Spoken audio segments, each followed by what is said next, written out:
राम सेवक हनुमान जी, जिन्होंने राम जी का साथ रावण युद्ध में दिया और राम जी के परम भक्त हैं, जिन्हें अमरता का भी वरदान है, जिसके कारण वो कलयुग के अंत तक क्षय शरीर धरती पर निवास करेंगे। अब हमारे मन में ये प्रश्न आता है कि अगर हनुमान जी अमर हैं, तो रामायण के बाद का क्या हुआ?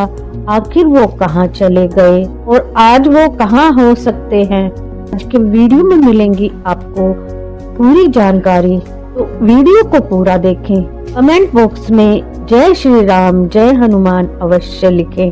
पवन पुत्र हनुमान का जन्म त्रेता युग में हुआ और उनमें पवन पुत्र होने के कारण जन्म से ही अद्भुत शक्ति थी, परंतु बचपन में जब खेल खेल में उन्होंने सूर्य को एक फल समझकर निगलना चाहा, तो इंद्रदेव के वज्र के प्रहार से वो मूर्छित हो गए थे और अपने पुत्र को संकट में देखकर पवन देव के क्रोध से धरती पर जीवन का अंत हो रहा था। पवन देव को प्रसन्न करने के लिए अंततः देवताओं ने हनुमान जी को बेहद शक्तिशाली वरदान दिए।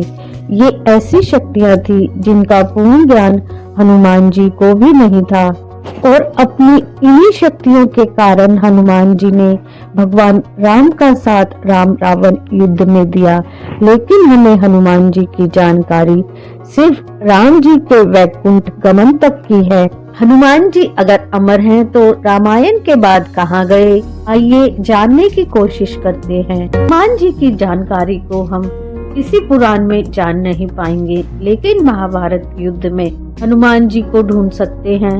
महाभारत युद्ध से पहले एक बार वो भीम से मिले थे और उन्होंने भीम का घमंड तोड़ा था, और दूसरी बार उन्होंने महाभारत युद्ध में अर्जुन के रथ पर ध्वज बनकर पूरे युद्ध में उनका साथ दिया था। और उसके बाद हम हनुमान जी के विषय में किसी धर्म शास्त्र में नहीं ढूंढ सकते, लेकिन हम दुनिया की अलग अलग सभ्यताओं में ढूंढने की कोशिश करें तो हम हनुमान जी के संकेत पा सकते हैं। सेंट्रल अमेरिका के एक देश होंडुरस में एक प्राचीन मंदिर मिला जो घने जंगलों में बसा था।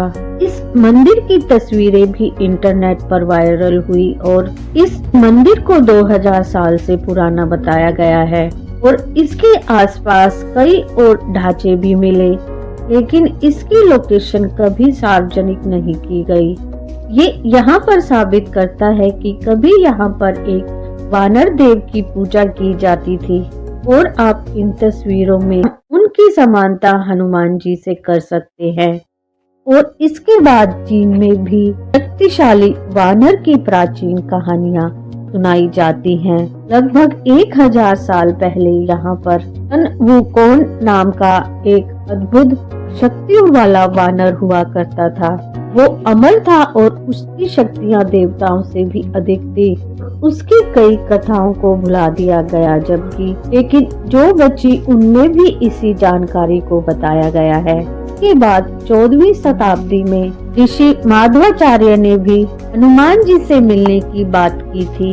17वीं शताब्दी में तुलसीदास जी ने भी ये बताया था कि हनुमान जी ने स्वयं उन्हें रामचरितमानस लिखने के लिए प्रेरित किया था। उसके बाद के भी कई साधु और ऋषियों ने हनुमान जी को देखने का या उन्हें महसूस करने की बात की है। कई ऋषि मुनि इस बात की जानकारी भी दे चुके हैं कि साधारण मनुष्य कभी भी हनुमान जी की पहचान नहीं कर सकता। अगर हनुमान जी हमारे आसपास भी हों, तब भी हम समझ या पहचान नहीं पाएंगे। अगर हम आज भी बात करें तो भारत में कई ऐसे मंदिर मौजूद हैं जहां की मान्यता के अनुसार हनुमान जी आते हैं, लेकिन कोई उन्हें पहचान नहीं पाता। श्रीलंका के घने जंगलों में भी एक प्राचीन कबीला है जिसे मातंग कबीला कहते हैं। वहाँ हर 41 साल के बाद स्वयं हनुमान जी आते हैं। आज 2014 में उनकी हनुमान जी से भेंट हुई थी। वे इस बात को बताते हैं और अब उनकी मान्यता के अनुसार सन 2055 में हनुमान जी आएंगे। लेकिन एक सवाल है कि आखिर हनुमान जी का निवास स्थल कहाँ हो सकता है? अगर हम आज के दो गुप्त स्थान देखें तो जरूर ही हनुमान जी वहाँ निवास करते हो सकते हैं। एक तो होंडुरस का वो प्राचीन मंदिर और दूसरा हिमालय का वो गुप्त शहर ज्ञानगंज, सतयुग का एक ऐसा शहर जो आज के विज्ञान से भी आगे है और वहाँ आम इंसान नहीं पहुँच सकता है।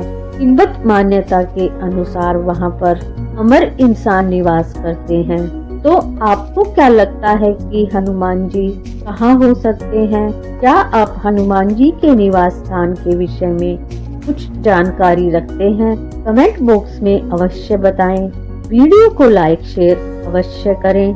इसी प्रकार की वीडियो देखने के लिए चैनल को सब्सक्राइब करें। जय श्री राम।